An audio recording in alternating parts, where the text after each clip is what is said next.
Nous sommes le jeudi 14 novembre 2019. Il sonne 11h, passé légèrement de quelques instants, et nous sommes connectés à vous, au Club de la Presse, grâce aux techniciens Victor Kokou, Michel Tomega à la console, Géraud Dakoucha qui enregistre le Club de la Presse, aussi bien en son qu'en image, que vous pourrez visionner à partir de 12h30.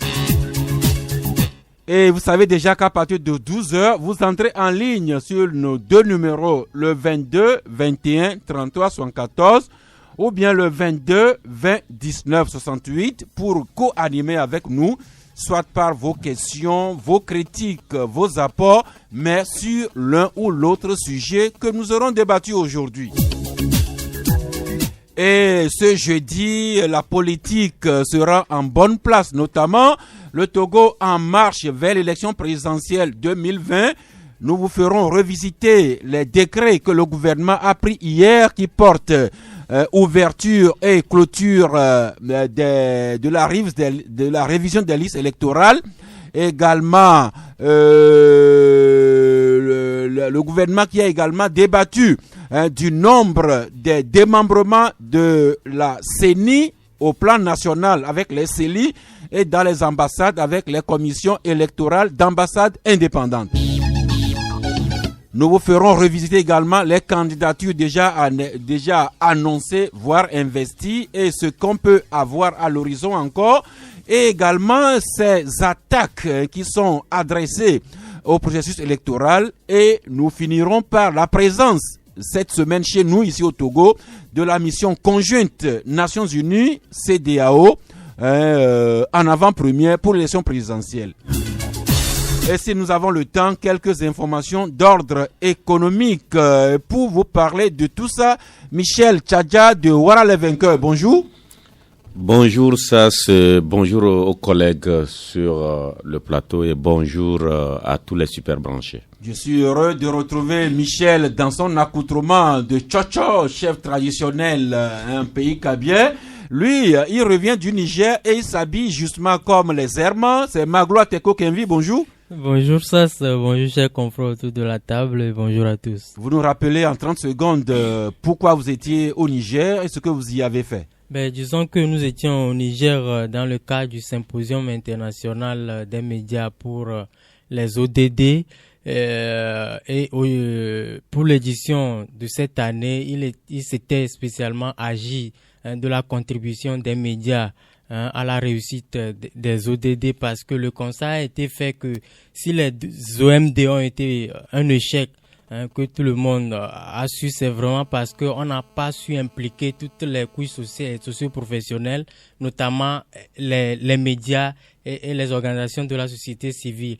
Et donc, il était beaucoup plus agi de réunir les médias, les professionnels de la communication venus du Togo, du Niger, du Burkina, du Sénégal, de la Côte d'Ivoire et bien d'autres pays pour réfléchir à changer de paradigme et d'approche afin d'inciter les décideurs du monde à faire en sorte que cette fois-ci, que les professionnels de la communication, les médias qui ont un impact sur le quotidien de l'ensemble des populations qui vivent sur Terre puissent être des acteurs de développement pour mener à bien, n'est-ce pas, les ODD, parce que justement, les EMD, comme nous le savions, c'était beaucoup plus une politique universelle minimaliste, parce que ce n'était pas trop ambitieux, ce n'était pas destiné à enrayer vraiment les problèmes qu'on citait, mais les ODD étaient beaucoup plus destinés à anéantir vraiment tout ça. Et il faut vraiment qu'on implique les médias. C'est ce que nous étions allés faire, et je crois quand même que avec le temps, tout prendra corps et vraiment nous serons au cœur de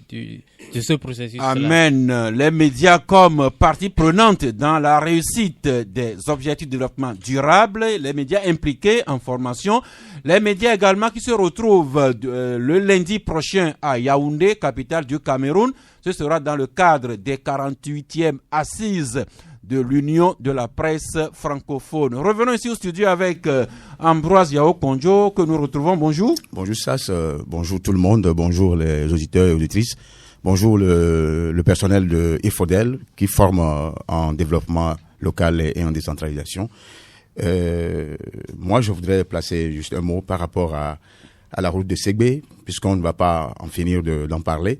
Il y a quelques jours, j'ai l'impression de voir, ce sont je sais pas si c'est des géotechniciens qui, je sais pas je n'ai pas eu la chance de les approcher, mais si c'est pour la cause, pour revoir cette route-là, réhabiliter cette route-là, je crois que c'est à saluer, c'est un carton que je voudrais envoyer.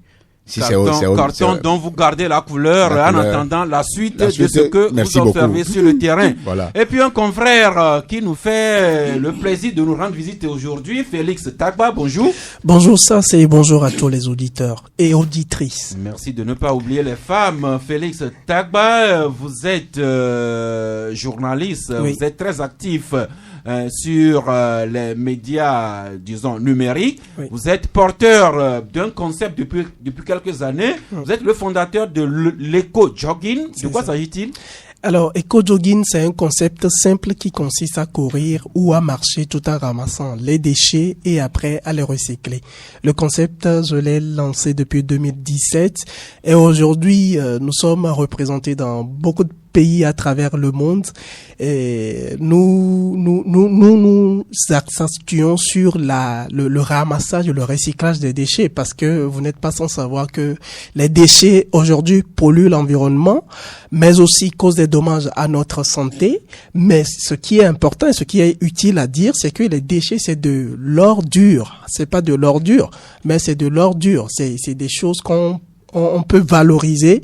Même les jeunes peuvent créer de la richesse, de la valeur avec ces déchets. Donc si on se résume, éco-jogging, c'est ramasser des déchets domestiques en marchant ou en courant. C'est bien à la finalité de recycler ces déchets-là, ces ordures qui peuvent devenir de l'ordure. C'est ça. Alors, le concept, il a franchi les frontières nationales. Il s'est établi dans d'autres pays au point que du concept éco-jogging, vous avez créé même une Coupe du Monde. C'est ça. Aujourd'hui, le Togo a le privilège d'accueillir la première Coupe du Monde d'éco-jogging. D'avoir créé et d'abriter. Et cette Coupe du Monde d'éco-jogging, c'est une compétition qui rassemble 4 pays, le Togo, l'Italie, les États-Unis et l'Union européenne. Et pendant 4 samedis, nous avons commencé depuis le 26 octobre. Pendant 4 samedis, 16 équipes courent et ramassent les déchets. Et la grande finale de cette compétition, c'est ce samedi à 7h sur le terrain du lycée d'Agoué. Et l'équipe qui aura ramassé plus de déchets pendant ces 4 samedis repartira avec une coupe. Et les déchets que les équipes auront ramassés? Alors, les déchets que les équipes auront ramassés sont transformés. La coupe même, c'est fait à base de déchets. Il y aura des artistes qui font des tableaux avec des déchets. Et nous-mêmes, au sein d'EcoJogging, nous transformons les sachets de piaota que les gens jettent souvent. Nous transformons ça pour faire des pochettes de téléphone. Et aujourd'hui, vous allez voir sur le marché des sacs fabriqués à base de sachets de piaota. Et du coup, nous donnons une autre valeur à ces déchets-là que nous ramassons. EcoJogging, marcher, courir et en ramassant les déchets domestiques qui seront recyclés. La Coupe du Monde qui a commencé avec 4 pays, le Togo, l'Union européenne, les États-Unis d'Amérique et l'Italie. Et la grande finale, ce sera le samedi prochain. Oui. Sur le terrain du lycée d'Agoué, là où on fait la foire à Djafi, à 7h précises. Donc tout le monde peut venir pour supporter ces équipes. Vous pouvez venir avec vos drapeaux, des drapelets pour supporter les équipes parce que c'est vous qui allez les pousser à la victoire. Donc, on vous attend de pied ferme. Merci. C'est bien de ramasser les déchets en marchant ou en courant, mais c'est encore mieux de ne pas jeter ces déchets-là dans la rue. Merci à vous, Félix Tagba, d'être nous passer cette information.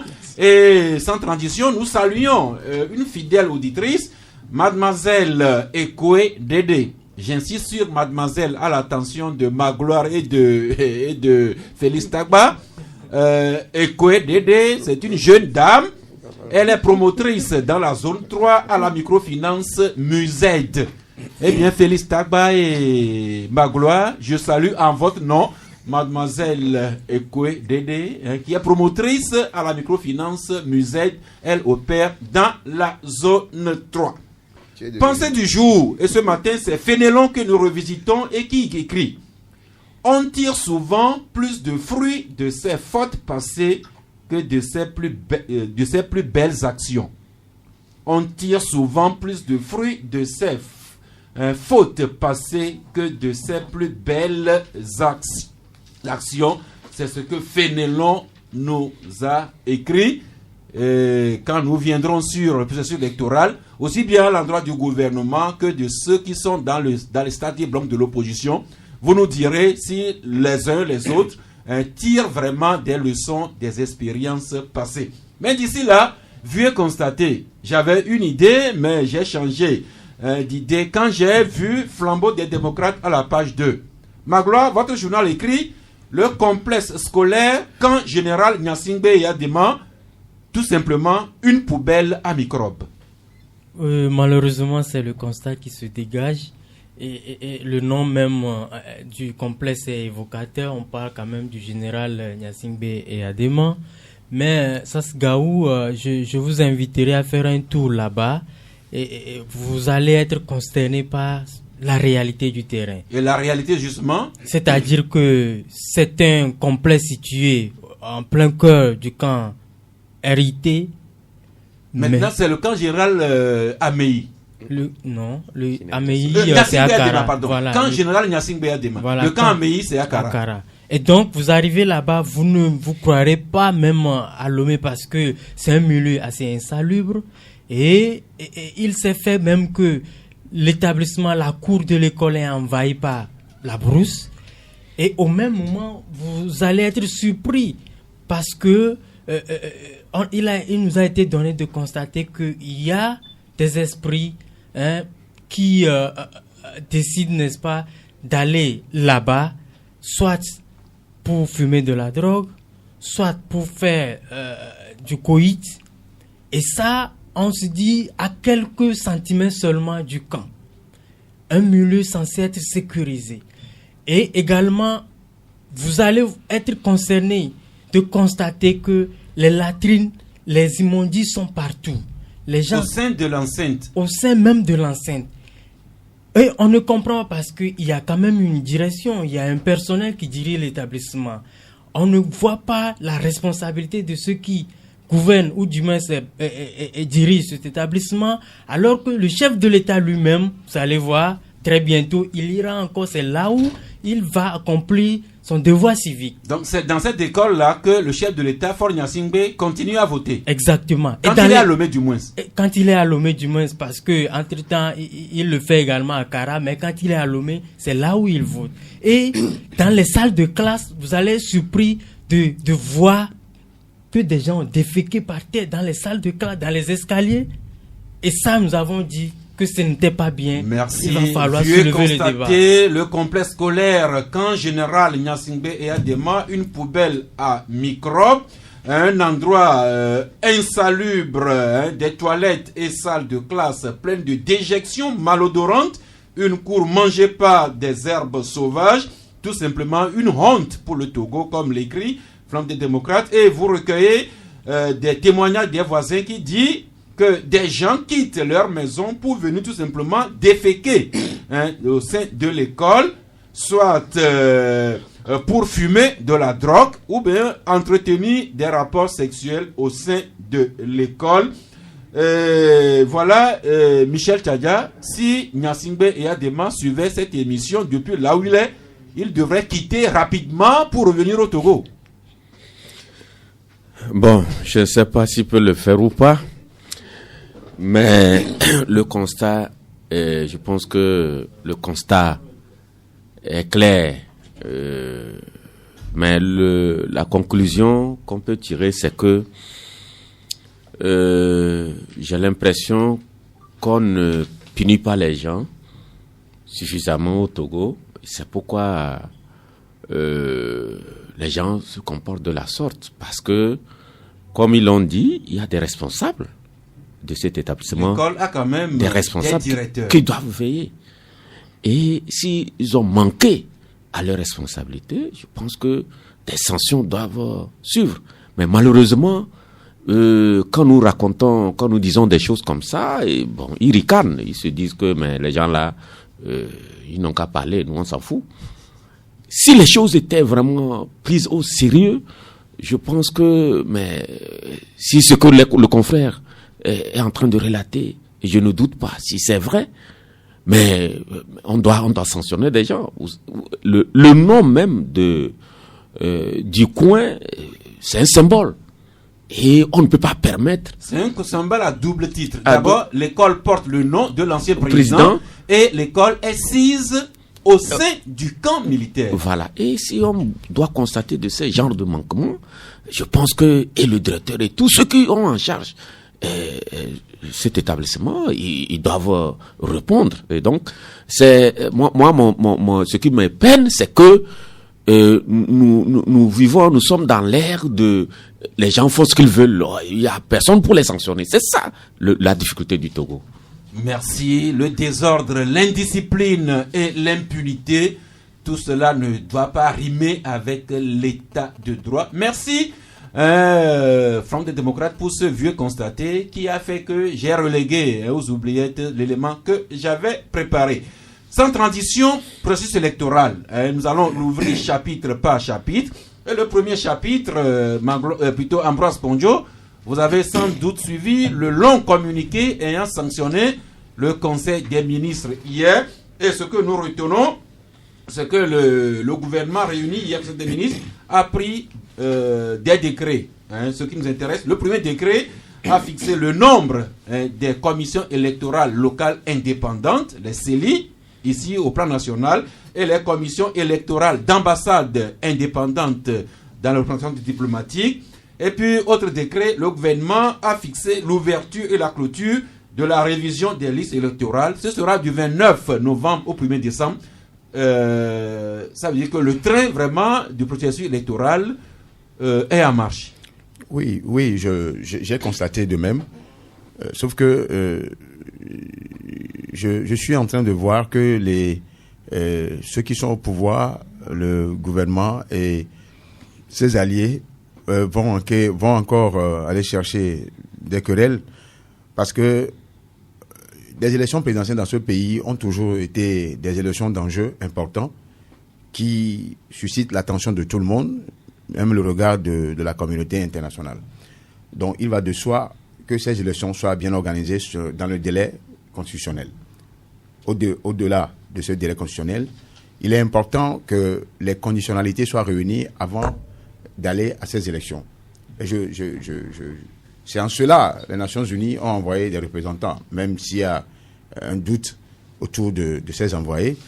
Est-il dit quand même qu'eux-mêmes, ils sont venus d'eux-mêmes pour s'enquérir du terrain, voir dans quelles conditions l'on peut aller à des élections consensuelles. Quand on parle par exemple de la CENI, des démembrements de la CENI, j'ai comme l'impression qu'on ne tient pas compte des nouvelles donnes électorales passées. Je parle des communes, des maires qui ont été élus.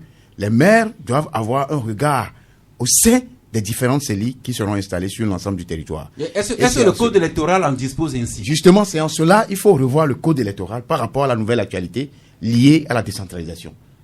C'est important. On ne peut jamais écarter les conseils municipaux dans le regard de ce qui est processus électoral au jour d'aujourd'hui où nous sommes, tant que c'est eux-mêmes qui ont lancé le processus de décentralisation qui vient de démarrer. En dehors de ça, je crois qu'il y a le problème de la CENI. Parce que je me rappelle très bien, quand les opposants étaient allés en Guinée, ce qui était sorti en coulisses. Oui, ce que nous avions eu comme information, c'est que le président guinéen l'a dit que la CENI serait composée 8-8, et ça tout le monde le sait. Mais ce que l'on n'a pas su et que le président guinéen on n'a pas su respecter, les Lompo Garba, on n'a pas su respecter, c'est que le président de la CENI devait venir de l'étranger, devait être un étranger. Et le communiqué qu'a pondu les Garba Lompo et autres, les Béanzins et autres, n'a pas mentionné cette réalité-là. Donc je dis que, ok, allons-y aux élections, c'est réglementaire.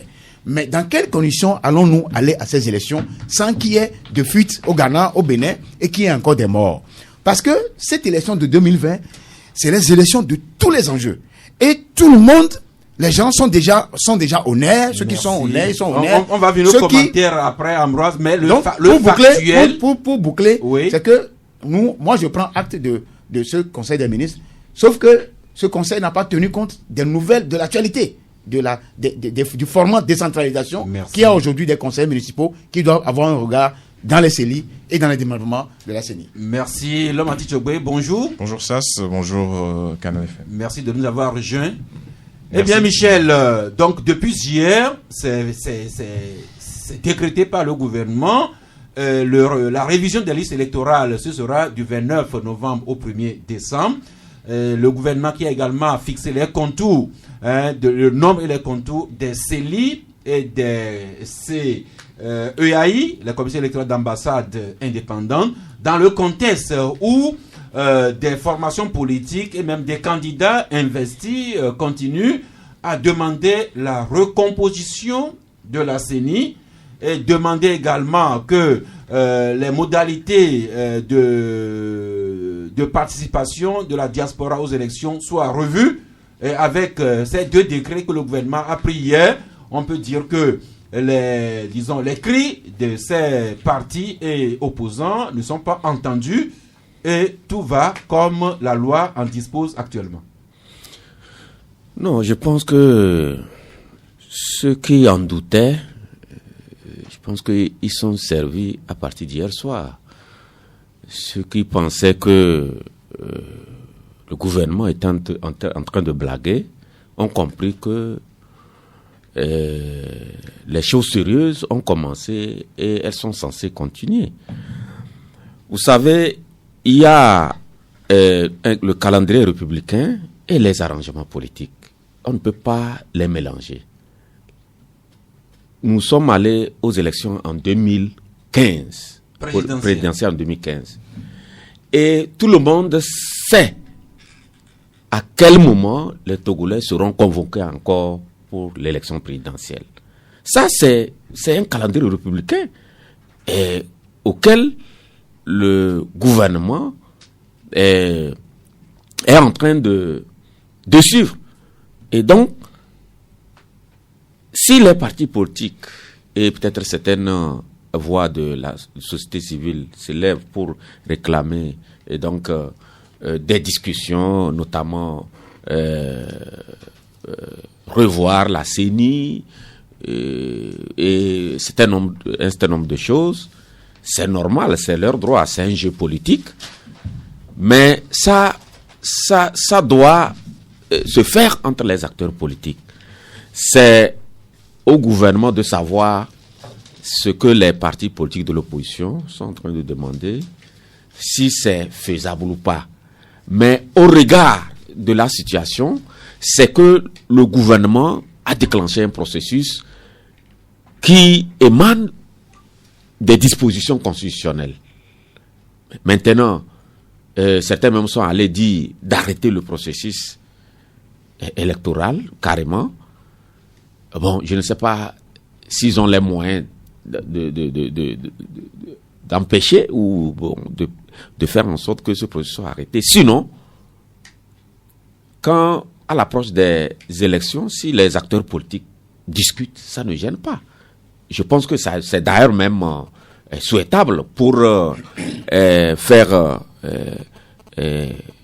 faire baisser en tout cas la tension, pour que nous allons à des élections apaisées, que tout le monde appelle de ses vœux. Mais, encore une fois, je le répète, ce que le gouvernement est en train de faire, il n'y a rien d'anormal. C'est un calendrier qu'ils sont en train de suivre. Maintenant, si les acteurs politiques réclament des discussions avant, je pense qu'il revient au gouvernement de voir la faisabilité et puis on peut aller. Merci. Sauf que le gouvernement reste sourd à ces appels d'acteurs de l'opposition qui demandent des discussions. Vous rappelez la correspondance que le président de l'ANC, Jean-Pierre Fabre, a adressée au chef de l'État, demandant une rencontre entre les deux pour discuter des questions électorales. La même démarche un peu de la C14 ou de son résidu, dont une délégation même de la C14 ou du résidu est allée rencontrer le gouvernement.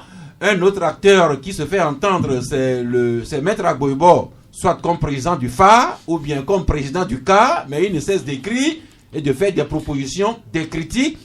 La dernière sortie, c'est Vincent Guillaume Kodjo, qui a qualifié le processus tel qu'il se déroule actuellement d'unilatéral avec des accents plus ou moins menaçants.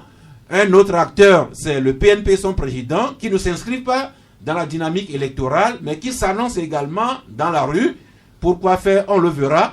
Mais dans ce contexte-là, donc, le gouvernement suit son train. Les autres également continuent à parler. Et là, oui, je pense... le micro. Comme l'a dit Michel tout à l'heure, je pense qu'il est important de poursuivre les discussions ou de discuter normalement dans un pays pour pouvoir faire baisser la tension à l'approche d'une échéance électorale. C'est ce qui est recommandé, c'est-à-dire pour pouvoir organiser un processus électoral en toute quiétude, il faut véritablement qu'on puisse prendre langue et apaiser beaucoup de choses.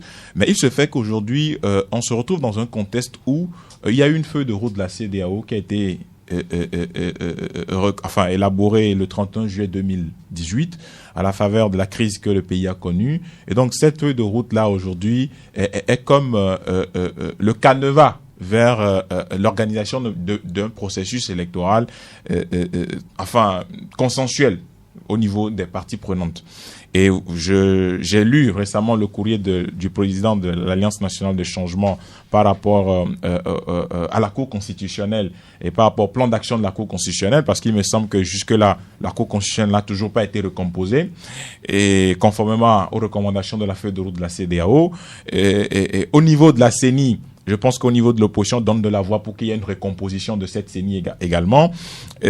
Mais il se fait qu'il y a eu entre-temps des élections législatives et que la recomposition de la CENI doit refléter le Parlement ou les forces qui composent aujourd'hui le Parlement, ainsi que les partis extra-parlementaires, la société civile. Et je crois que c'est ce qui a été fait au niveau de cette CENI qu'on a présentement. Et donc, si au niveau de l'opposition traditionnelle, c'est-à-dire ceux qui ont boycotté les élections législatives de 2018, voilà, et on demande encore une recomposition de la CENI. Je ne sais pas s'il faudra aussi réviser le code électoral, parce que la composition de la CENI dépend des dispositions contenues dans le code électoral. Et donc, si vous n'êtes pas au Parlement, on ne peut pas aujourd'hui vous dire que oui, parce que vous n'êtes pas au Parlement, on va vous mettre à la CENI, mais parce que c'est ceux qui sont d'abord au Parlement qui sont là et les partis extra-parlementaires une petite place. Maintenant, là où j'attire l'attention des uns aux autres, c'est qu'on est arrivé à la veille d'une échéance capitale. Et on a toujours dit sur ce plateau que les opposants ou les forces politiques du pays, de l'opposition, dorment sur leur laurier. On l'a toujours dit ici. Laurier. Oui, supposé, parce que qu'est-ce qu'on n'a pas entendu depuis plusieurs mois? On va empêcher les élections législatives n'auront pas lieu, boycotter les élections, ensuite on a dit allons local, ensuite on fait des négociations pour avoir des postes de maire, et on se retrouve à 4 mois d'une élection présidentielle, à 3 mois maintenant, pour nous dire que non, il faut recomposer la CENI, on reprend les mêmes erreurs, c'est-à-dire que les mêmes chansons qu'on avait entonnées quand on devait organiser les législatives, on les remet sur le tapis. Mais est-ce qu'il n'y a pas un problème? Est-ce que les militants de ces partis politiques ne voient pas qu'il y a un problème? On nous a dit à la veille des échéances des législatives que non, il faut recomposer la CENI, il faut qu'on fasse sinon boycotter les élections. Les gens ont boycotté, les gens ne se sont même pas fait recenser. Ils n'ont même pas de carte d'électeur. Maintenant, aujourd'hui, il y a au moins 10 candidatures déjà annoncées pour la présidentielle. Et les gens n'ont pas leur carte d'électeur. Et le gouvernement a dit que je ne fais plus de recensement. Je fais une révision pendant 3 jours. Je pense du 30 novembre, du 29 novembre au 1er décembre. Je fais une révision de 3 jours. Je ne fais pas de recensement électoral. Et ce sera en une phase unique depuis le mai jusqu'à Saint-Cassé. Maintenant, ceux qui n'ont pas en temps leur carte d'électeur, ils feront comment? Ils auront 3 jours pour se rattraper. Oui, mais 3 jours, c'est insuffisant.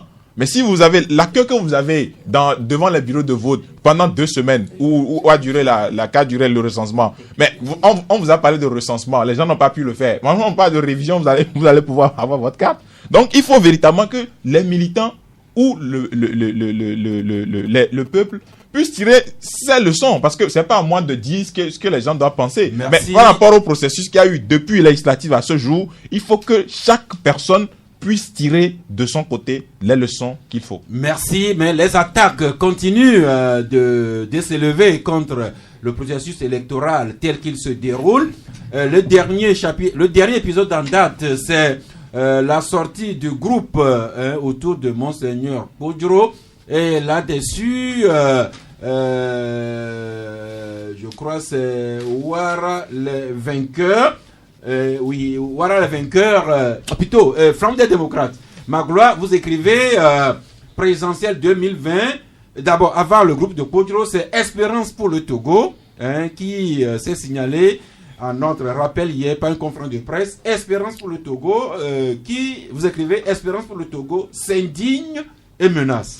Justement, comme vous avez introduit le sujet, que ce soit les partis politiques issus de l'opposition ou que ce soit les organisations de la société civile, le constat est fait que beaucoup accusent, n'est-ce pas, le gouvernement de conduire le processus électoral actuel de façon unilatérale et qu'il va falloir une démarche inclusive pour que chaque composante de la vie sociopolitique puisse placer son mot, parce que justement il est question d'une élection présidentielle. Et quand on connaît un peu l'histoire politique du Togo, on sait que la présidentielle, c'est carrément un scrutin qui suscite beaucoup d'engouement avec, on ne le souhaite pas, ce que nous connaissons par après.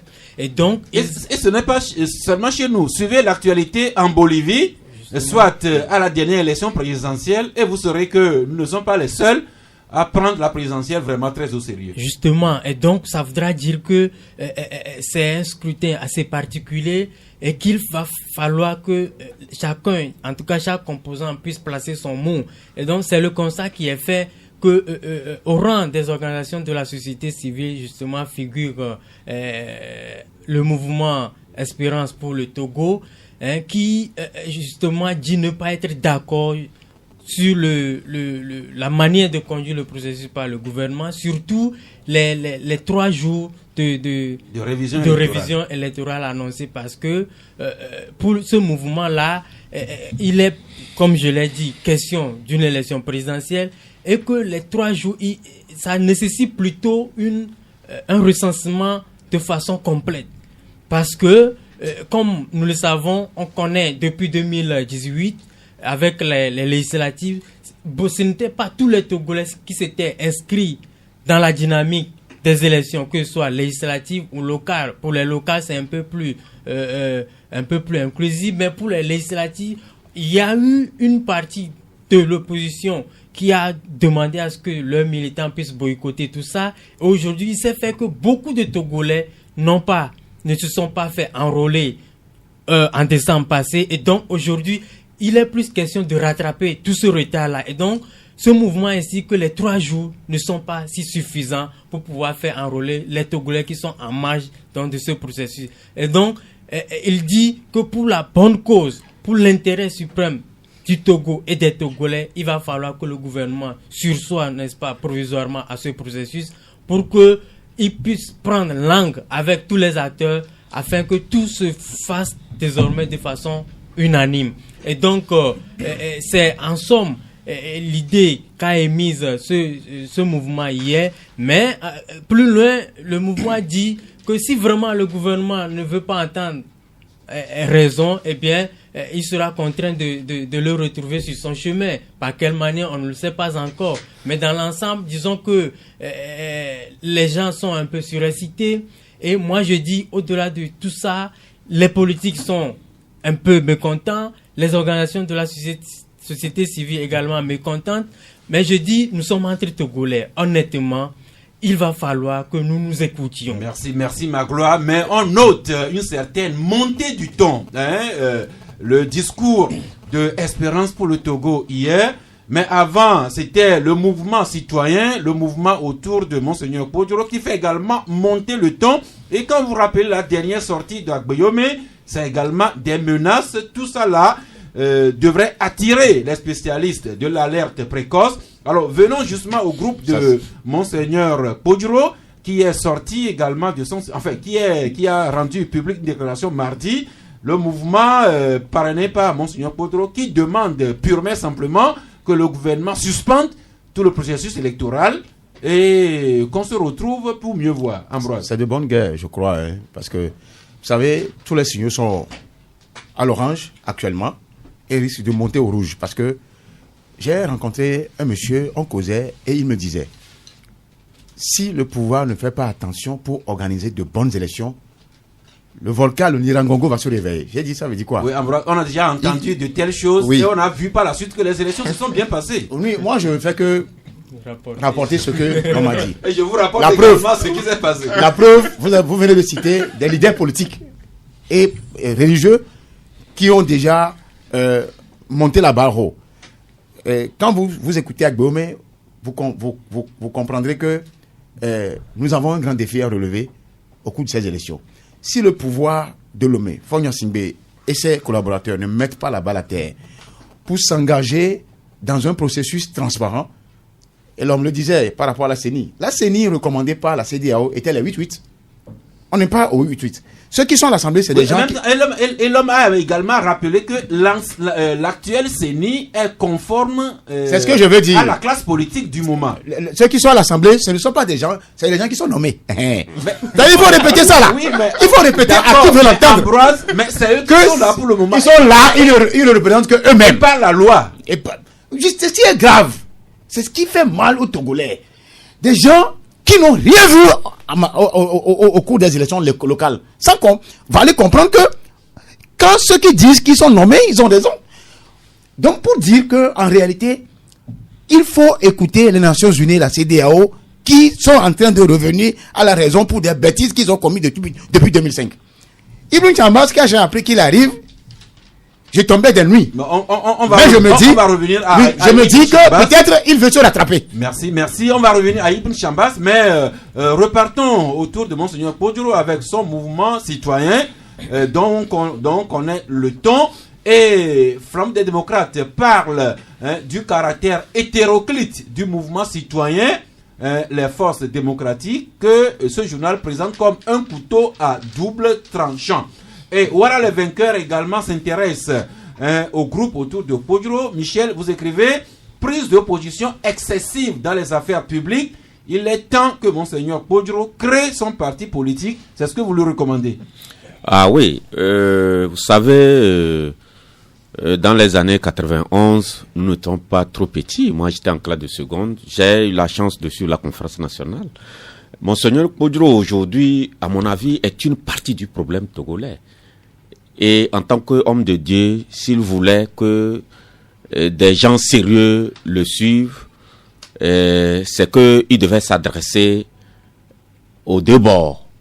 Il n'allait pas faire face à un seul bord. Je trouve qu'un homme de Dieu ne peut pas se comporter de la sorte. Parce que son homologue béninois a reçu sa conférence nationale. Monseigneur Isidore de Souza en son temps. Oui, il est vénéré. Il est célébré jusqu'à ce matin au Bénin. Mais...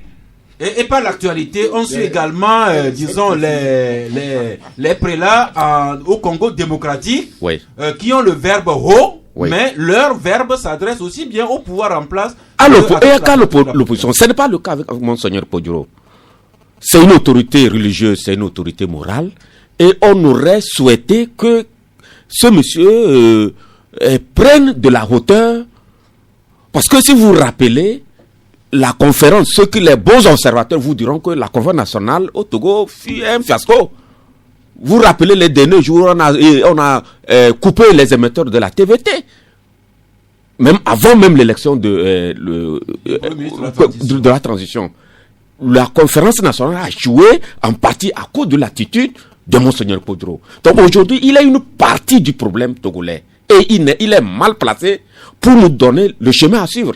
C'est de ça qu'il est question. Et aujourd'hui, ces interventions récurrentes dans la vie politique, moi je dis, il est temps qu'il crée lui-même son parti politique. Parce qu'il est, apparemment, comme vous observez, il est derrière les responsables des partis politiques de l'opposition, qui certains ne le croient pas du tout. Il a tenté leur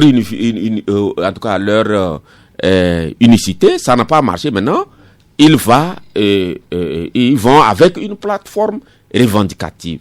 Pour dire que aujourd'hui, si Monseigneur s'il avait un rôle réellement à jouer, c'est dit qu'il devait quand même faire face au pouvoir, comme il est en train de le faire, mais en même temps aussi attirer l'attention de l'opposition sur un certain nombre de manquements que cette classe-là a toujours vraiment offert aux Togolais jusqu'à ce jour. Et donc, moi, je trouve que un homme de Dieu comme Monseigneur Kpodjoro, je trouve que vraiment il est en train de se perdre. Merci, parce que le poids de l'âge qu'il a aujourd'hui, avec l'espérance qu'il a, je pense que le chemin qu'il est en train de prendre, ce n'est pas le chemin là qui vraiment qu'il devait prendre. Merci. C'est un peu la même chose que voit autre journal Chronique de la semaine qui écrit que incapable de trouver un candidat unique, Monseigneur Kpodjoro et son regroupement de partis exigent l'arrêt du processus électoral. Et Chronique de la semaine se demande si le prélat est vraiment homme de Dieu. Je reviens à vous, Flambeau. Vous trouvez quand même que le mouvement autour de Monseigneur Kpodjoro est un couteau à double tranchant. Alors, quels sont les deux tranchants de ce couteau? Oui, justement, vous voyez, Saskao, quand vous voyez un peu la composition, n'est-ce pas, des forces démocratiques, comme on les appelle, vous verrez qu'il y a des partis politiques, il y a également des organisations de la société civile. Et donc, aujourd'hui, ce mouvement tend une plateforme revendicative axée sur 18 piliers essentiels. Et donc, dans ces revendications-là, il est beaucoup plus question d'appeler le pouvoir à un dialogue, à une discussion. Et c'est de là que nous avons mûri notre réflexion. Nous disons, mais quand vous voyez un peu la philosophie d'action de ce mouvement, c'est que Faure Gnassingbé ne devrait pas briguer un 4e mandat. Ça, c'est la philosophie. Alors que le camp d'Anfa pour unir, eh bien, ce sujet ne devrait pas être à l'ordre du jour dans la mesure où la constitution actuelle permet à Faure Gnassingbé de briguer un autre mandat s'il le souhaite. Et donc, il y a déjà une vision antithétique entre les forces démocratiques et le pouvoir en place. Et donc, nous nous disons, si tant est qu'il y a déjà cette vision antithétique, ça voudra dire que le pouvoir ne serait pas trop disposé à aller en discussion à l'heure actuelle avec l'opposition. Maintenant, si à un moment donné il faut tabler sur des arguments, eh bien le pouvoir dira qu'en réalité moi je n'ai qu'à faire qu'aux partis politiques, et donc je ne peux pas m'asseoir autour d'une table de discussion avec des organisations de la société civile pour faire quoi? Et là on ne peut pas vraiment accuser le pouvoir dans ce cas, parce que justement les politiques entre eux, les organisations de la société civile également entre elles. Et donc là, c'est un mélange qui, certes, a une force parce que justement, comme je l'ai dit, il y a des partis politiques. Et lorsqu'il s'agit, parce que vous n'êtes pas sans savoir que ce mouvement-là est dans la dynamique de choisir un candidat unique à l'élection présidentielle prochaine. Candidat unique contre celui du pouvoir. Justement. Et donc, maintenant, pour le moment, on ne sait pas si ce candidat sera issu de la société civile ou du monde des politiques, mais toujours est-il que ce candidat aura la chance de compter avec le suffrage des partis politiques déjà membres du mouvement et également le suffrage des Togolais qui sont quelque peu en marge de la vie politique et des indécis qui peut-être opteraient pour un candidat porté par la société civile. Et donc nous disons que sur ce côté, ce mouvement a une force réelle, mais de l'autre côté, là où la composition hétéroclite de ce mouvement ne l'arrange pas, c'est que lorsqu'il s'agit d'aller en discussion avec le pouvoir, eh bien, le pouvoir sortira l'argument selon lequel il n'est pas question de m'asseoir autour d'une table avec un mélange de politique et de société civile. Merci. Voilà l'ambiance préélectorale avec le gouvernement qui suit le calendrier républicain, comme Michel l'a dit, et les attaques qui émanent d'ici et là. Et ce sur quoi nous attirons l'attention, c'est que le ton recommence à monter, et quand des acteurs politiques de premier plan tiennent ce genre de discours à quelques mois de l'élection présidentielle, chez nous ici au Togo, on ne devrait pas rester indifférent. C'est sûrement pourquoi les Nations Unies et la CEDEAO non plus ne sont pas indifférentes. Ces deux institutions qui ont dépêché une mission conjointe chez nous ici, mission ONU, Nations Unies, conduite par Ibn Chambas, que les Togolais connaissent très bien, Eh bien, comme le rappelle Forum de la semaine, cette mission conjointe a eu à rencontrer les autorités officielles, mais également des partenaires nationaux et internationaux, des partis politiques comme UNIR, UFC, NET, PDP, ANC et le CAR. Et Forum annonce que la mission a déjà pris fin et que les émissaires sont déjà repartis, qui à New York, qui d'autres à Abuja. Mais comme le demande Togo Matin, qu'est-ce que l'opposition espère de la communauté internationale, notamment des Nations Unies et de la CEDEAO? Et Magloire, quelle est votre quelle est votre analyse de cette mission conjointe Nations Unies CEDEAO qui vient de séjourner chez nous et qui n'a pas rendu public de communiqué avant son départ? Bon, vous savez, je pense qu'il faut une réforme profonde de la CEDEAO. Et à l'aune de tout ce qui se passe dans la sous-région, je pense qu'il faut une réforme profonde.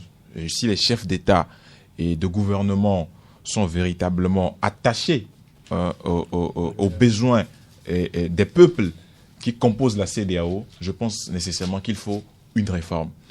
Voilà une CEDEAO à laquelle appartiennent des chefs d'État qui s'absentent lors des sommets extraordinaires, des chefs d'État qui sont des émissaires ou qui sont envoyés pour apaiser une situation, mais qui dans leur pays sont en train de manœuvrer pour créer d'autres poches de tension. C'est où vous avez vu ça? C'est dans quel bloc du monde vous avez vu ça? Parce que moi personnellement, ça m'interpelle. Et quand ça vous interpelle, et vous n'avez pas le choix, vous n'avez que vous n'êtes que là à réfléchir. Quand je prends par exemple le président guinéen qui a quand même essayé de jouer un bon rôle ici avec le président ghanéen pour apaiser la tension, mais qui ne savait pas que pendant ce moment, Alpha Condé ouvrait d'autres poches de tension dans son pays. Mais le problème, il est général, mais la mission conjointe... Oui, mais si nous ne faisons pas cette analyse dans ce contexte géopolitique, on ne peut pas comprendre cette mission. Parce que les missions viennent, repartent. Quelles sont les conclusions? Et quelles sont les garanties de non-répétition que nous avons? Mais les missions viennent, elles repartent. Depuis combien de fois Ibn Chambas n'est pas venu au Togo? Combien de fois Ibn Chambas n'est pas allé dans d'autres pays qui ont préparé des processus électoraux? Mais est-ce qu'ils ont donné des garanties de non-répétition? Quand je parle de garantie de non-répétition, c'est qu'à l'approche d'une séance électorale, on s'assure que les choses se passent bien, qu'il y a la paix. Mais combien de fois les émissaires de la CEDEAO ne sont pas venus pour discuter avec les opposants, le parti au pouvoir, pour dire de quoi vous avez besoin? Et qu'est-ce qui se passe? Mais combien de fois on va continuer à faire la même chose? Finalement, ça devient, personnellement, de la perte de temps, de la perte d'énergie et du gaspillage. Parce que, écoutez, les peuples ne sont pas là que pour faire ça. Mais aujourd'hui, vous avez un continent où vous avez l'Afrique subsaharienne, dont on vous dit qu'il y a un taux de croissance de 5,5% l'année. L'Afrique subsaharienne. 5,5% l'an. Mais la Banque mondiale dit que c'est la région la plus pauvre du monde, avec une population qui vit avec $1,90 par jour. Moins $1,90 par jour, s'il vous plaît. Et pendant ce temps, sur les 50 dernières années, c'est la population qui a doublé ou triplé ou quadruplé même sur le bloc. Donc, quand vous voyez tout ça, est-ce que la CEDEAO est une CEDEAO qui se soucie plus des peuples, de l'économie, de la gouvernance, ou bien c'est une CEDEAO qui guette les moments électoraux parce que 2020, ça va se passer dans beaucoup de pays. Il y a le Togo, il y a la Guinée, il y a d'autres pays également qui vont connaître la Côte d'Ivoire, il y a d'autres pays qui vont connaître. Mais ça veut dire que Ibn Chambas va circuler dans tous ces pays et faire la même chose, jouer le même rôle. Mais à quelle fin, si on n'a pas de garantie de non-répétition? Merci. Et bien sûr, la mission qui vient de séjourner chez nous ici, Forum de la semaine, se demande quelles sont les promesses que la mission conduite par Ibn Chambas et le général Béhanzin du Bénin, quelles sont les promesses de cette mission-là à l'opposition? Quant au confrère Le Bâtisseur, il voit tout simplement dans cette mission, chez nous ici, un mauvais présage. Le Bâtisseur qui écrit « Encore Ibn Chambas, chef d'une mission conjointe ONU-CEDEAO à Lomé, tout simplement un mauvais présage. » Sauf que nous ne savons pas encore le contenu des entretiens entre la mission... On n'a pas besoin d'avoir le contenu pour avec Ibn Chambas. Le titre de mon ami, je l'ai vu ce matin, je l'ai même salué. Ça dit que, encore ce monsieur ici, j'ai comme l'impression qu'il n'a même pas honte. C'est pourquoi je dis, peut-être il est venu se rattraper. Il a foutu du bordel ici. Maintenant, est-ce que c'est lui seul qui est aux Nations Unies? Il y a plus de 3000 ou 4000 fonctionnaires aux Nations Unies. Est seulement le représentant du secrétaire général pour l'Afrique de l'Ouest. Et le pire, il y a encore Garba Lompo dans le groupe. C'est encore le pire. Garba Lompo est un fonctionnaire. C'est-à-dire que c'est déjà affecté immédiatement. Où? Parce que on les affecte où? C'est-à-dire que quand ils sont dans le pays là, c'est-à-dire que c'est des gens qui foutent du bordel et qui pèlent les Togolais comme des cons. Ce que vous oubliez, ces messieurs agissent au nom des institutions. Ils agissent au nom de leurs propres intérêts. Ambroise, soyons sérieux. Je suis sérieux aussi. Non, ce sont des gens que des institutions comme l'ONU, la CEDEAO emploient et qu'ils envoient en mission. Je suis d'accord avec toi. Sauf que, heureusement ou malheureusement, que lui-même est une institution trop bureaucratique en ces temps-ci. Bon, là, il va falloir réformer.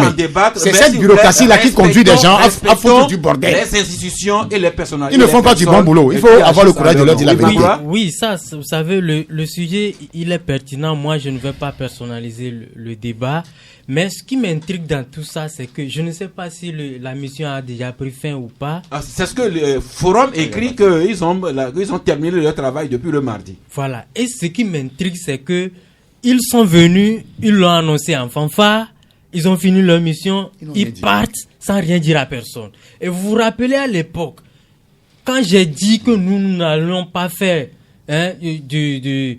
comment vous appelez ça? Ça dit que quand les gens de la C4 étaient appelés à Conakry, où il semblait qu'on leur a même fait des injonctions à ce qu'ils ne disent rien du tout. Mais moi, je dis, les gens agissent au nom du peuple togolais. Et pourquoi aller rencontrer des acteurs politiques togolais, que ce soit UNI, l'UFC, l'ANC, le CA, ainsi de suite, et ça s'arrête entre eux. Mais non, ils iront rendre compte à leur mandat. À leur mandat où? Dans ce pays? Non, à l'ONU et la CEDEAO. Et justement, c'est l'autre débat. Ça se gave. Depuis un moment, nous voyons les secrétaires généraux des Nations Unies se succéder là. Mais monsieur Ibn Chamba, il est là depuis. Il n'y a pas l'alternant, la notion de l'alternant dans leur système là-bas. Les secrétaires généraux partent. Pourquoi le représentant du secrétaire général qui est lui en Afrique est toujours là? Je comprends pas. Donc c'est ce qui fait que quand tu es là, tes actes irritent les gens. Tu peux arriver avec de bonnes intentions, mais quand tes actes passés te rattrapent toujours, lui n'a jamais eu de bonnes intentions.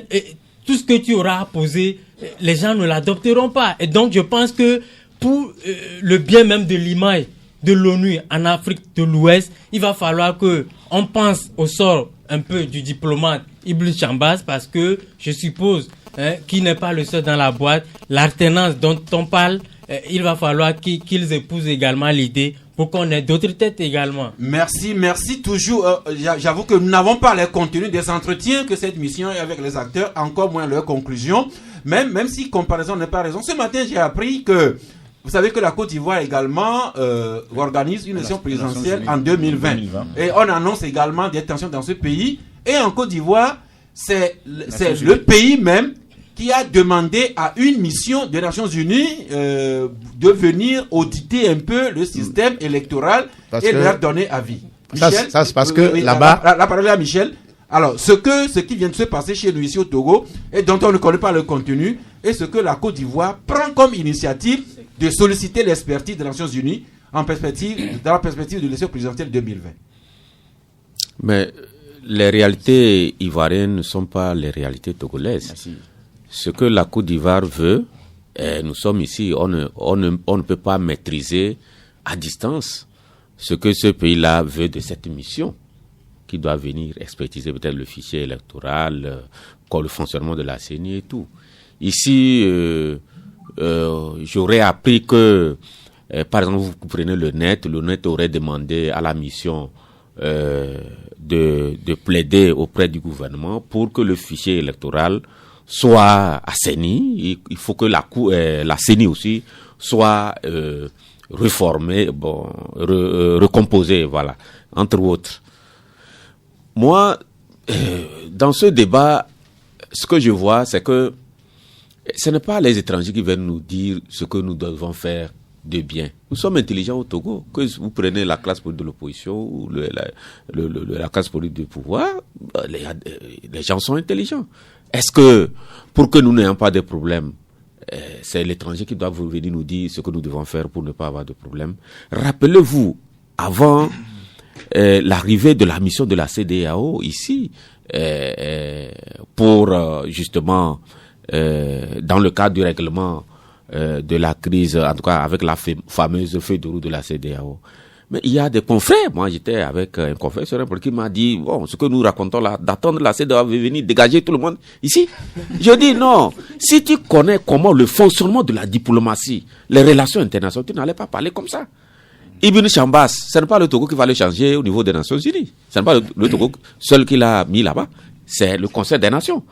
Donc l'alternance, ce n'est pas le Togo par rapport à ces problèmes, on va chasser le gars, tant bien même c'est un monsieur quand même un peu qui n'est pas aussi clair comme ça, mais on ne va pas le changer comme ça. C'est de comprendre que les relations internationales, quand vous prenez les relations inter-États, c'est un peu compliqué. Ce n'est pas un diplomate c'est très compliqué. Ce n'est pas un diplomate qui va venir dire au gouvernement ou à Fornia Sigbe, faites ceci demain matin. Non, ça n'existe nulle part. On sert ça au commun des Togolais lors des meetings. Ça ne marchera pas comme ça. Les négociations, c'est pourquoi moi je dis, la politique, c'est vrai, si Alassane Ouattara, j'ai toujours donné cet exemple, Alassane Ouattara a été président, il va boucler 10 ans bientôt, ce n'est pas à cause de la seule volonté des Ivoiriens. C'est son adresse internationale, sa caution au niveau de l'international qui a permis nos opposants, quand vous les prenez, un simple préfet au Bénin, ils n'en connaissent pas. Quand ils vont à Paris, ils ont croisé un secrétaire, on ne sait pas si c'est un planton ou ils ont un jardinier. On n'accède pas au pouvoir comme ça. Il faut des relations. Donc, les diplomates, mais il faut qu'ils vous trouvent sérieux avant de vous prendre au sérieux. Et donc, quand vous voyez tout ça là, il faut faire attention pour dire que tel va venir faire ceci au gouvernement. Non. Il faut être réaliste et penser que c'est nous les Togolais, nous-mêmes, nous savons ce qui n'est pas bon pour nous. Comment faire pour que nous puissions en 2018, la classe politique a demandé à leurs militants de ne pas se faire recenser. Ça, si vous êtes un politologue, c'est une erreur monumentale qui va suivre l'opposition pendant des années encore. Quand vous avez de la vision pour votre pays, même si vous êtes fâché, vous êtes coléré, il y a des décisions que vous ne prenez pas. Vous comprenez? Et on a vite fait de dire aux militants que la CEDEAO va nous aider à régler définitivement notre... La CEDEAO ne peut que nous accompagner. C'est à nous de voir ce qui nous intéresse, ce qui est bon pour nous. Donc, laissez Ibn Sambas tranquille. Quand tu parlais des Nations Unies en Côte d'Ivoire, c'est pour dire que... S'il vous plaît, il va être midi. Les auditeurs attendent juste une petite revue de presse sur les candidats déjà qui sont prêts pour la présidentielle.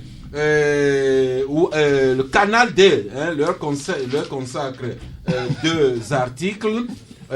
Canal D qui écrit profil des candidats déclarés pour la présidentielle de 2020, des inconnus aux habitués en passant par les troubadours, écrit Canal D qui d'autre part à la page 4 écrit toujours présidentielle 2020, plaisantins, opportunistes et accompagnateurs ouvre le bal. Autre candidat, pas encore annoncé, mais dont nous parlons tout le temps, c'est Faure Gnassingbé. Et voilà le vainqueur qui écrit aujourd'hui, présidentielle 2020, Faure, le candidat naturel de UNI, tant redouté par l'opposition. De Faure Gnassingbé, ou bien à Faure Gnassingbé, Liberté aussi s'intéresse, qui écrit d'une campagne présidentielle à une autre, après les promesses mirobolantes passées, que nous réserve cette fois-ci Faure Gnassingbé se demande Liberté. Pour sa part, Flambeau des démocrates se demande d'où viennent les fonds dans les opérations de charme de UNI. C'est ce que vous écrivez, Magloire? Oui, c'est ce que nous écrivons aujourd'hui parce que vous n'êtes pas sans sans savoir que ces derniers temps-ci, le parti uni se montre très magnanime. Il suffit juste de voir le JT de la TVT tous les soirs. Le journal télévisé. Vous comprendrez ce que nous disons aisément. C'est normal que un parti politique puisse de temps en temps se souvenir des Togolais. Mais quand on donne un peu la somme de ce qui est donné aux gens, des associations même qui agissent au nom du parti et tout, c'est des millions. Mais nous disons, oui, c'est vrai que il y a les partis politiques vivent sur la base des cotisations de leurs membres, mais on se connaît un peu au Togo. Combien de gens sont ces militants qui cotisent? Donc c'est une interrogation. D'où viennent les fonds qui financent les opérations de charme de Uni? Et on va finir avec vous, Elomati Chogbe. Vous intéressez à quelqu'un également qui a annoncé pour la présidentielle 2020, c'est le professeur Kako Numbupo. Un journal a écrit lundi qu'il serait pressenti ou bien coopté par la C14 ou son résidu.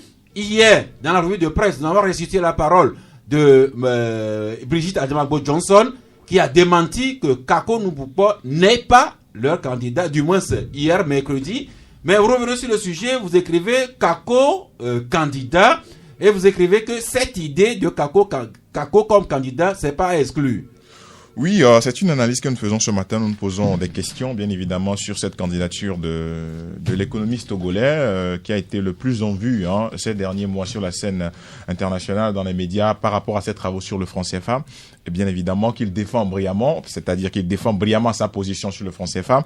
Mais du côté politique, on se pose plein de questions parce que c'est vrai que sur le plan économique, on voit, sur le plan économique et financier, on voit certains Kako qui parlent du franc CFA, mais de la politique, de l'économie à la politique, il n'y a qu'un pas. C'est-à-dire, il y a une corrélation. Maintenant, sur ses ambitions réelles par rapport à sa candidature en 2020, nous nous posons des questions, bien évidemment, parce que il a été lui-même évasif sur la question. Quand on lui a parlé, on lui a adressé cette question dans le journal Le Monde. Quand on lui a demandé, par exemple, que son dernier livre, l'urgence africaine, et que son dernier livre a des allures de discours-programme. Et est-ce qu'il est candidat ou est-ce qu'il compte se présenter à la présidentielle 2020? Il a répondu, je cite, « Je compte servir mon pays à l'endroit où je me sens le plus utile. » Fin de citation. Et donc, si vous soulevez chaque mot pour les qui en dessous, pour celui qui voudrait exclure toute idée de candidature à une élection présidentielle, ne pourrait pas répondre comme cela. Et donc, nous faisons cette analyse avec d'autres informations. Eh bien, nous avons essayé de vous présenter les épisodes du processus électoral pour 2020. Nous avons fait l'effort pour que tous les aspects soient éclairés, mais sûrement que vous allez nous aider à mieux voir dans tout ça par vos questions, ou pourquoi pas vos critiques et observations. Rodrigue, déjà en ligne, bonjour. Bonjour, Sas. Oui. Comment vous allez? Ça va, nous nous portons bien. Je salue tout le plateau. Nous vous saluons aussi. Effectivement, je dis quoi? Bonjour à tout le monde. Oui, ça, c'est déjà dit. Bien. Monsieur Yves Chambas, s'il vous plaît. Ce monsieur, on a su ce qu'il a fait dans ce pays. Franchement, on n'a plus besoin de lui dans ce pays. Le Togo, pour régler ses problèmes, a besoin de ses propres compatriotes. Comme Michel l'a dit. Voilà.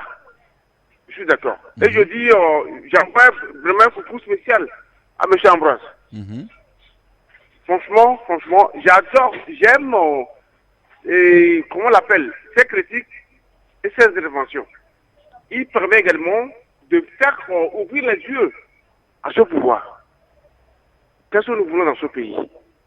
Nous allons où? On va où? On veut quoi? Merci Rodrigue. Qui nous rappelle que le Togo n'a pas besoin de Ibn Chambas, mais encore une fois, Ibn Chambas n'est que l'émissaire du secrétaire général des Nations Unies. Patrick, bonjour. Bonjour. Oui. J'ai 2 points à suggérer. Allez-y rapidement. Premièrement, je voudrais dire aux Togolais qu'il faudrait que nous-mêmes, nous fassions confiance. Vous voulez parler un peu plus fort, s'il vous plaît? Je voudrais que nous, les Togolais, il faudrait que nous fassions confiance entre nous-mêmes. Toujours, nous faisons recours à l'extérieur, mais ça ne change à rien. Donc, il faudrait que nous fassions une reconversion de la mentalité pour que nous puissions nous asseoir pour trouver des solutions adéquates à ce pays. Ce n'est pas toujours l'étranger qui va nous trouver des solutions. Donc, les Togolais, la deuxième chose, des solutions adéquates entre nous-mêmes. Le second point, c'est par rapport à Monseigneur Kodjo. Depuis la période de la démocratisation, c'est lui qui était le président du Présidium. De même, il fut le président du Haut Conseil de la République. Dans ce domaine, nous savons ce qui a été et que le Togo s'est assombri jusqu'à ce jour.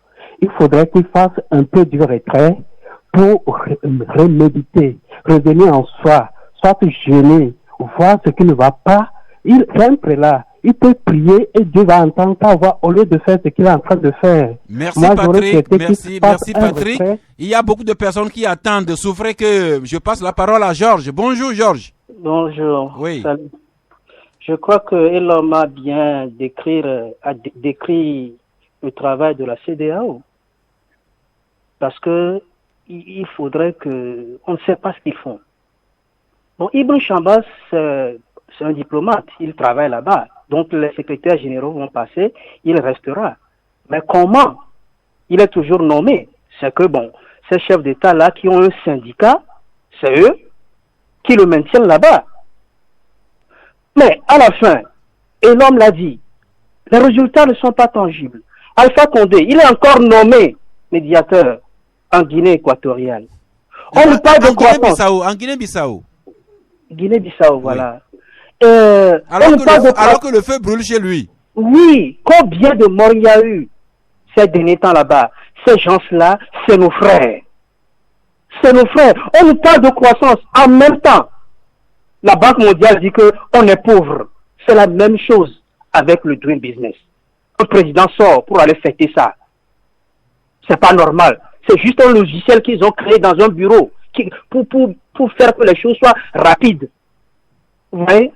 Donc, qu'est-ce que nous voulons au juste? Vous qui êtes vous êtes intelligent. Vous n'allez pas vivre sur un déni toute votre vie. Vous avez besoin d'avoir de belles maisons, avoir un avenir assuré pour nos enfants. Sortez. Regardez autour de vous.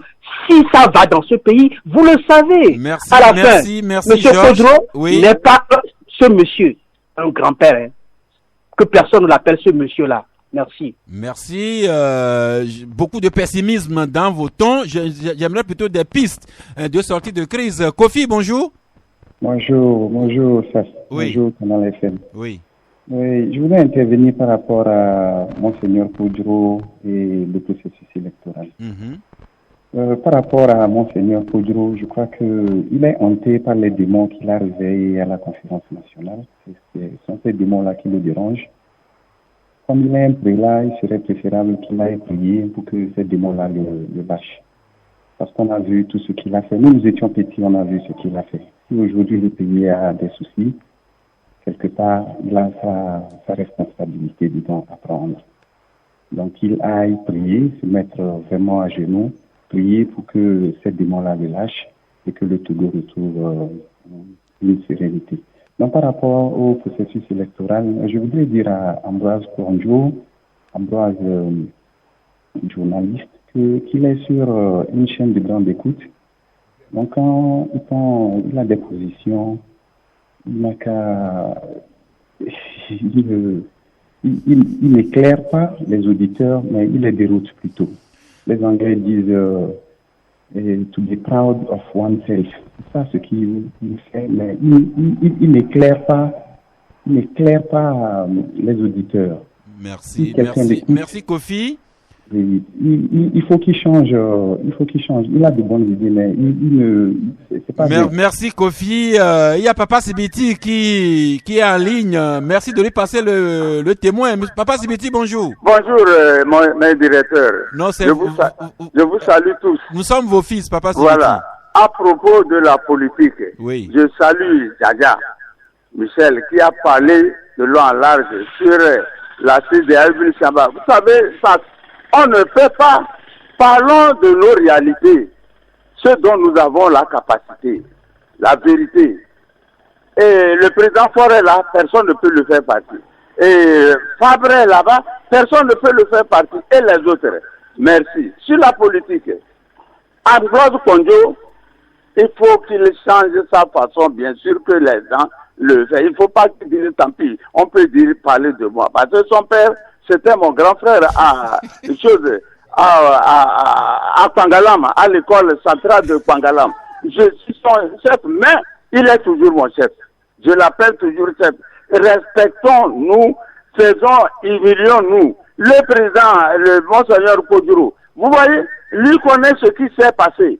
Il ne peut pas rentrer dans la chose en disant comme Michel, nous sommes ici par là. Non, comme Robespierre, vous allez à Saint-Denis, place du 8 mai 1940, vous avez sa tombe. Vous revenez à la Marie de Montreux, vous avez Jean Jaurès. Parce que j'ai fait mes études à l'ENA.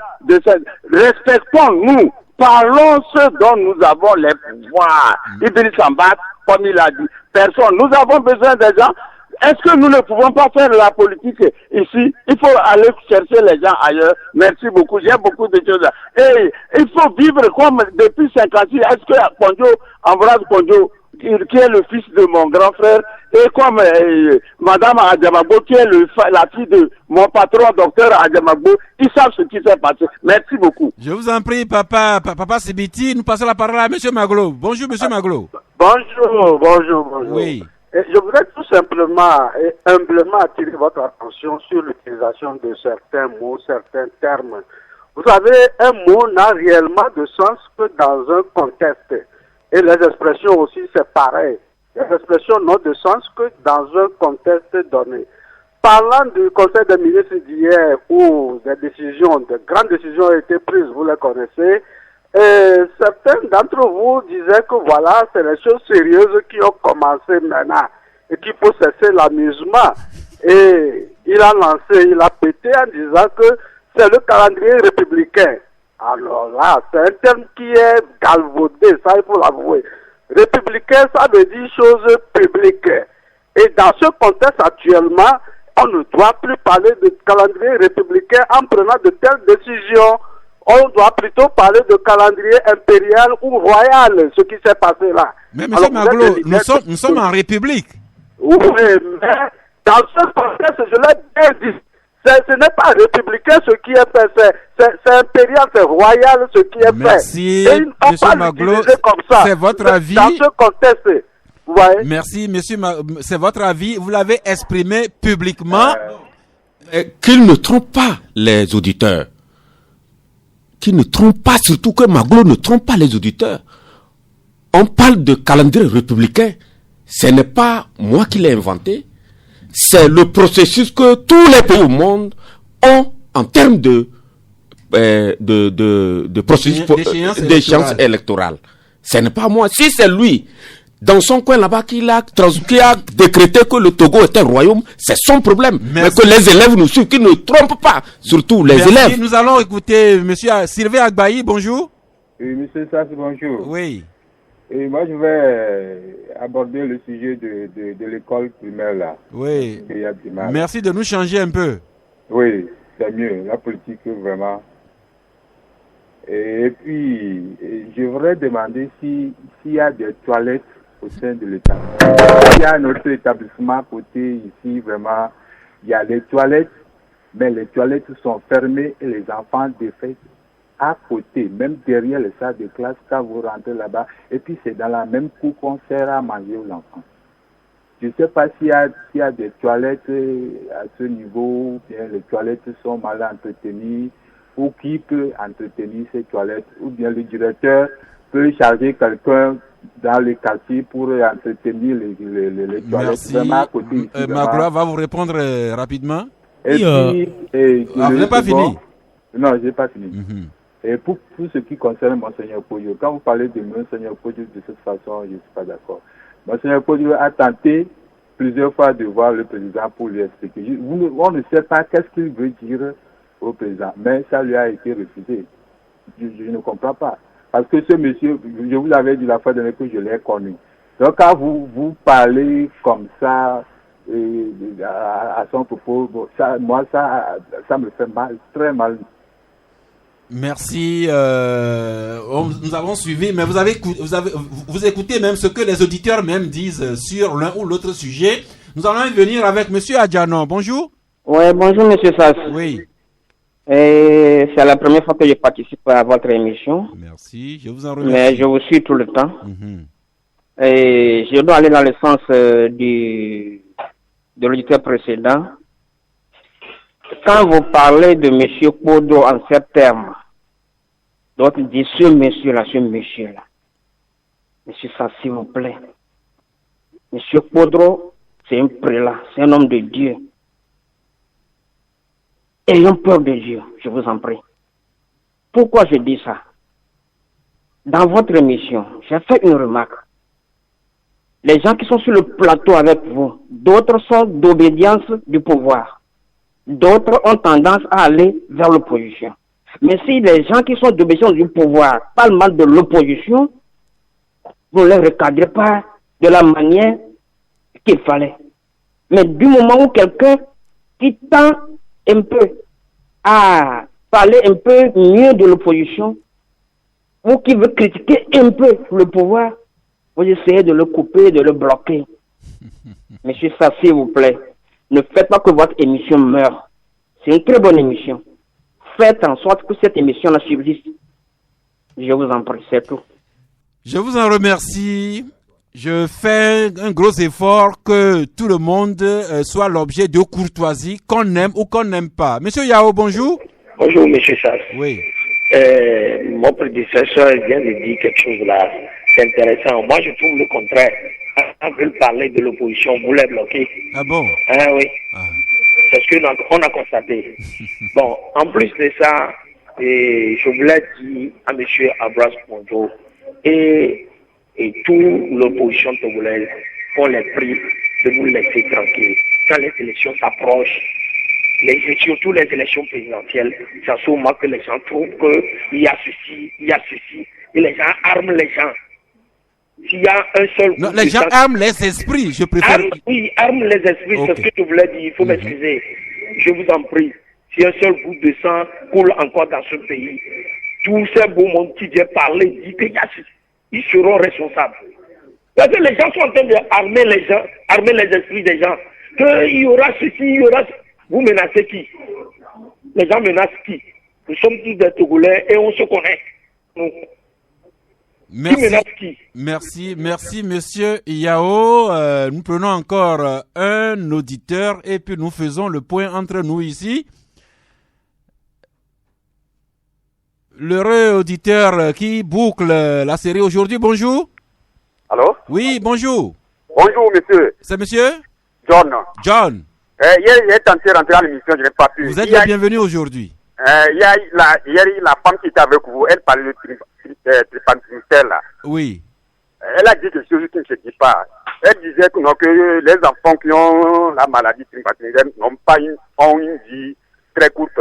Oui. Donc, vous imaginez que si j'ai mon enfant qui est dans cet état et que j'apprends que sa vie est courte, je peux encore le soutenir ou bien le financer sur le plan chose. Donc vraiment, ce qu'il a dit là, ça ne se dit pas quoi. Merci. Si ce que vous dites est exact, la dame qui doit nous suivre doit corriger son langage prochainement, tout comme nous, à commencer par moi-même ici, nous devrons dire des choses sérieuses, mais en trouvant la formule qui ne fasse pas trop difficulté auprès de vous. Merci pour tous vos apports, mais sur la drépanocytose, je vous rappelle que la conférence publique s'animera le samedi 23 novembre prochain. Ce sera à l'Estao. Là, vous viendrez écouter les spécialistes qui vous parleront en langage scientifique, mais précis sur cette maladie. Maintenant, nous revenons ici au studio. Vous avez chacun une minute pour faire le point. Oui, moi, j'ai été interpellé. D'abord, je salue M. Sibiti, qui serait mon oncle, et qui m'a remonté dans l'histoire. Vous avez 60 secondes. Qui m'a remonté dans l'histoire. Je le salue pour ça. Pour lui, il n'y a pas de problème. Je prends les conseils qu'il me dit. Mais pour les autres dont on connaît la mission, nous, on est vaccinés contre ça. Moi, personne ne peut m'empêcher de dire ce que je pense en tant que journaliste. Et la vérité que j'ai à dire, ils ont leur vérité, j'ai les miennes, je les dirai. et jusqu'au tombeau, je les dirai. C'est pas principe. Donc, les trucs là, moi, je suis vacciné contre ça. C'est tout. Merci. Mais à M. Sibiti, il est comme un oncle. Ce qu'il a dit, je le prends en compte. Mais les autres, ils peuvent être 1 million. Ce que moi je dis là, je le dirai, même si c'est au milieu de... Encore, on peut avoir sa vérité, mais pas courtoisie. Trouver quand même les termes adéquats rien dit de pour grave que ça ici. ne blesse pas les oreilles. C'est eux qui pensent que ça leur blesse. Magloire, 60 secondes. Oui, justement, vous savez, moi je dis, nous sommes au-delà de tout, nous sommes entre Togolais. Mais quand moi également j'entends un auditeur dire que Monseigneur Kouadrao est possédé par un démon, mais c'est des choses qu'on ne peut pas accepter. Autant ils nous reprochent des choses autour de cette table, autant qu'ils acceptent également qu'on leur dise que ce n'est pas tout qu'on doit dire en réalité. Que Monseigneur, là c'est de la métaphysique, est-ce qu'il a les preuves? Il est possédé, en quoi? Donc je crois que la politique ne doit pas dénaturer le Togolais. On se connaît, le Togolais, il est pacifique, il est humble, il est respectueux. Que la politique, je vous assure, les hommes politiques se retrouvent entre eux. Hein. Moi je l'ai dit, il y a un acteur politique, ministre de la République, qui nous a dit entre-temps que il n'y a pas meilleur ami à lui qu'un membre influent de l'opposition et qu'il a ces documents avec lui à l'instant où il nous parlait. Donc c'est pour nous dire que les hommes politiques, ils ont fait les études ensemble de Lomé à Paris, ils sont revenus, ils font leurs affaires, qu'ils ne nous embrouillent pas. Je vous en prie, chers amis, nous sommes entre Togolais. Merci. Et considérons-nous. Ce que vous dites là, c'est important, même dans ce studio, quand même des confrères disent des choses et que je veux les recadrer, on me reproche d'empêcher de parler, sinon dire quand même que quelqu'un comme Monseigneur Kouadrao est possédé. Je l'ai laissé dire dans le domaine de la libre expression, mais encore une fois, nous pouvons avoir des choses vraies, mais trouvons les termes qui ne blessent pas les oreilles des autres et nous tous, nous nous porterons mieux. Michel, 60 secondes pour réagir sur le... Non, j'aime pas de carton. Non, pas encore de carton. Sur le débat avec les auditeurs. Ah, d'accord. Non, moi je voulais dire tout simplement que, vous savez, personne n'a encore rencontré Dieu physiquement. Nous le sentons dans nos consciences et dans nos cœurs. Mais que certains n'utilisent pas Dieu pour effrayer les autres. Pour ça, ceux qui pensent que ils ont la capacité de prendre Dieu pour impressionner les autres. Je pense que Dieu, personne l'a encore rencontré physiquement. Chacun le sent en lui et c'est personnel. Voilà. Et je sais que certains m'ont compris. Merci beaucoup. Comme les gens à qui vous adressez vous ont compris, moi je passe la parole à Elon pour le 100 secondes. Bon, oui. Bon, moi je vais me prononcer encore une fois sur la CEDEAO. Il faut véritablement que la CEDEAO ne soit pas un problème de plus pour l'Afrique subsaharienne. Et si les chefs d'État de la communauté sont bien évidemment au parfum de ce qui se passe autour de nous... C'est important, mais en même temps, ils se disent souvent que la CEDEAO est l'organisation sous-régionale la mieux réussie sur le territoire africain. En matière d'intégration. En matière d'intégration, oui, on peut le dire.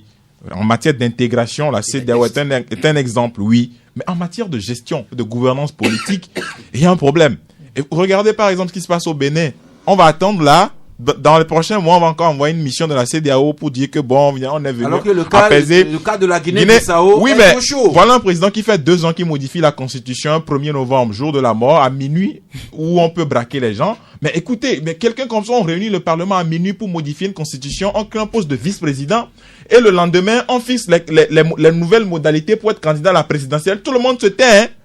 Dans la CEDEAO. Dans la CEDEAO, c'est dans la CEDEAO. Et pire, ce président, quand on compte le nombre son nombre d'absences au sommet extraordinaire de la CEDEAO, c'est supérieur à son nombre de présences. Patrice Talon, il n'est jamais là au sommet extraordinaire de la CEDEAO. Mais la CEDEAO se tait. On va attendre. Le prochain scrutin, c'est dans quelques années au Bénin. Et quand ça va commencer à péter, on va dire, envoyez Alpha Condé, envoyez tel président. Mais avant le Bénin, il y a la Guinée-Bissau qui doit organiser son scrutin présidentiel dans deux semaines. Voilà pourquoi je parle. Dans une ambiance vraiment électrique. Voilà pourquoi je parle de réforme de la CEDEAO. Parce qu'on ne peut pas continuer dans cette situation. Mais tous les pays sont en feu. Ça va continuer jusqu'à quand? Mais tel président vient modifier la constitution. Tel président vient modifier la constitution. Donc la CEDEAO est là. Comme un club de copains, on modifie la constitution à tout va. Puis celui-là vient et dit non, je crée un poste de vice-président, mais je peux inspirer aussi un autre pays. Lui aussi va créer un poste de vice-président. Merci, le Burkina aujourd'hui est en proie à une insécurité. Qui en parle? La CEDEAO en parle? Combien de démissions on a dépêché au Burkina alors que le pays connaît en 2020 une élection présidentielle? Combien de démissions on a envoyé? Mais le pape a tweeté finalement pour dire paix et solidarité au Burkina Faso. Quel émissaire de la CEDEAO en parle? Im Chambas n'est pas là, l'ONU n'est pas là.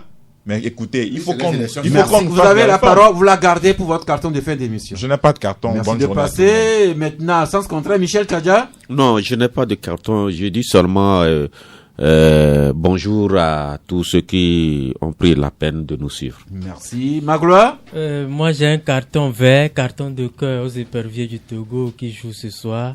Cet après-midi contre les Comores. Je leur souhaite bonne chance, vivement la victoire pour que nous puissions démarrer en beauté les éliminatoires de la CAN 2021. Voilà un sujet au moins sur lequel les Togolais ne se divisent pas.